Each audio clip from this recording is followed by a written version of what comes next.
Okay, it's 2019 and these 4 boxes here we put in 2016. These were our first 4 boxes. And so the sand and sawdust mixture has been in this box for since 2016. And looks like all the sawdust has decayed and it's turned this into a really nice potting soil. The boxes are not completely up to the top level, so today we are going to add some more sawdust to this. But I really love the way this soil looks after it has decayed a little bit.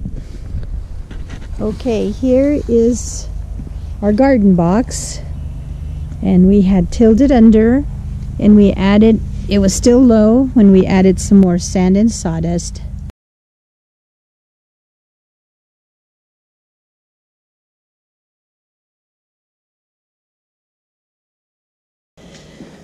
As you can see, the sawdust has been mixed with the sand, but it hasn't decayed yet. Since this is the first year, it's the difference between this and the 4th year soil that I showed you on the first video. This box was here last year, and this is the soil after 1 year. Still has a lot of sawdust in it.